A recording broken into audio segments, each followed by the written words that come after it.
सत्य सनातन धर्म चैनल को लाइक, शेयर, सब्सक्राइब करें। एक दुल्हन का दर्द भाग 2। कैसे सतीश उससे कटे कटे रहे। कोई बात नहीं, शालिनी की भाभी ने कहा, हो सकता है कोई बात हो। कई बार लड़कों की संगत गलत होती है, इसलिए तेरे संगठन से बात नहीं करी। भाग 1 का शेष अब आगे। 15-20 दिन होने पर शालिनी को ससुराल जाना पड़ा। अब शालिनी की कहानी में दर्द की घड़ी आनी शुरू हुई। सतीश अपनी मर्जी से घर आता, उसे कोई मतलब नहीं। शालिनी भूखी बैठी इंतजार करती रहती। घर के सब लोग खाना खाकर सोने चले जाते। सतीश घर आता, शालिनी गर्म खाना बनाकर उसे खिलाती, खुद खाती। रसोई का काम खत्म करके कमरे में जाती, तब तक सतीश नींद ले चुका होता। इधर उसकी सास रोज ताने देती, खुशखबरी नहीं सुना रही, तेरे में कोई कमी है तो डॉक्टर के पास ले चलती हूँ। नए नए बहाने ढूंढकर शालिनी को ताने मारने, लड़ाई झगड़ा करना उसकी सास का काम था।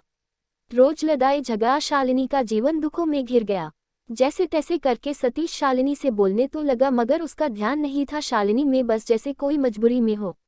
अब शालिनी को लगने लगा शायद सतीश उससे प्यार करने लगेगा, मगर एक दिन तो हद ही हो गई जब सतीश शालिनी के कहने पर वैष्णो देवी के मंदिर जाने के लिए शालिनी से रुपये लेने आया तो उसकी सास का कलह शुरू, मौज मार, काम तेरा बाप करेगा। शालिनी ने जल्दी से अपने कुछ रुपये सतीश को देकर आई और काम करने लगी, पर उसकी सास ने उसे धक्का दे दिया और कहने लगी, मेरी रसोई में पाँव मत रखना, समझी। शालिनी मना करने पर भी रसोई में सफाई करने लगी तो उसकी सास ने उसे धक्का देकर रसोई से बाहर निकाल दिया। तब सतीश ने कहा, क्यों हल्ला मचा रहे हो, करने दो इसे काम। तब शालिनी की सास ने कहा, अब तू अपनी पत्नी का गुलाम बन गया। फिर सतीश बोला, इसमें गुलाम वाली कौन सी बात है, हाँ मैं अभी इसे घर से निकलवाती हूँ। शालिनी की सास तुरंत घर से निकल गई और अपने बेटी जबाई को बुलाकर लाई। शालिनी की नंदोई ने आकर सतीश को एक कमरे में ले गए और कमरे में सतीश, उसकी माँ, बहन और जीजी चारों जने शालिनी को कमरे में नहीं जाने दिया, कमरे को अंदर से बंद कर लिया।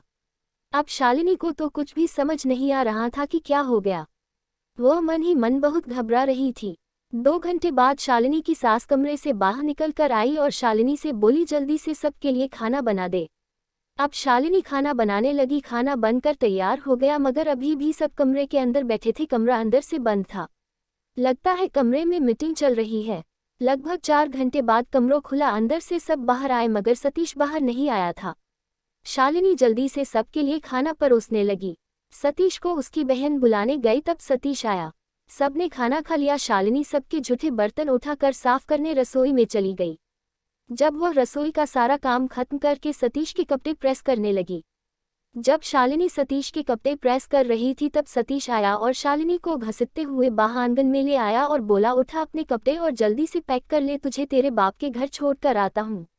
शालिनी डर के मारे रोने लगी। अब सतीश की बहन ने सतीश को समझा, ऐसे करेगा तो इसका बाप तलाक दिला देगा और दहेज सारा वापस लौटाना पड़ेगा, इसे युक्ति लगाकर निकलना पड़ेगा। अभी रुक, थोड़ा समय मौका देखकर इसे निकालेंगे, तब सब इसे ही गलत कहेंगे। अब सतीश के दोस्त अपनी पत्नी सहित मिलने आया, उसके सामने सभी नायकिया ढंग से पेश आए। शालिनी से भी सतीश बहुत प्यार से बोलने लगा। सतीश शालिनी को कहने लगा, देख भाग्यवान, तुझसे मिलने को कौन आए हैं। प्यार से शालिनी का हाथ पकड़कर उसे कमरे में लाया और उसे अपने मित्र फैमिली के पास बैठाया। सतीश अपनी माँ से बोला, मम्मी इन सब के लिए नाश्ता ले आओ। सब नाटक चलता रहा जब तक सतीश के मित्र घर पर रहे। अब वह दिन आया जिस दिन की टिकट थी वैष्णो देवी के मंदिर जाने की। सतीश के मित्र भी अपनी पत्नी को संग ले आए थे संग जाने के लिए। सतीश एवं शालिनी और सतीश के मित्रगण सब निकले यात्रा पर। यात्रा में सबने दर्शन किए। वापस लौटते समय कुछ दूर चलते ही सतीश के मित्र कहने लगे, हम आगे चलते हैं, तुम आराम से आते रहना, क्योंकि शालिनी के पाँव में सूजन आ गई थी, उससे चलना मुश्किल हो रहा था, वह धीरे धीरे चल रही थी।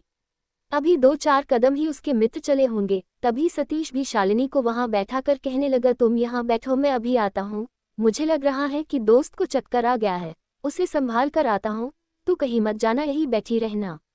सुबह 5-6 बजे की बैठी शालिनी 10 बज गए। इतने घंटे बीत गए मगर सतीश नहीं लौटा था। अब शालिनी को डर लगने लगा और वह डर कर वही बैठी बैठी रोने लगी। आने जाने वाले सभी लोग शालिनी को देख रहे थे कि क्यों रो रही है। फिर एक महिला ने हिम्मत करके शालिनी से पूछा, बेटी रो क्यों रही है, क्या तेरे साथ वाले तुझसे बिछड़ गए हैं।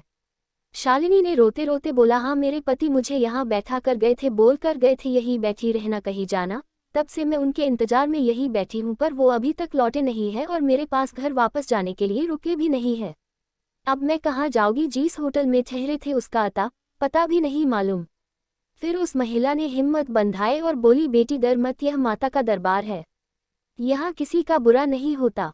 हो सकता है तुम्हारे पति सांझी छत में कमरे में आराम कर रहे होंगे। सांझी छत यहाँ से थोड़ी ही दूरी पर है, वहाँ जाकर तुम जो कमरे बने हैं उनमें देखना, माता रानी की कृपा से तुम्हें तुम्हारे पति मिल जाएंगे। शालिनी ने हिम्मत करी और धीरे धीरे सांझी छत की तरफ चल पड़ी।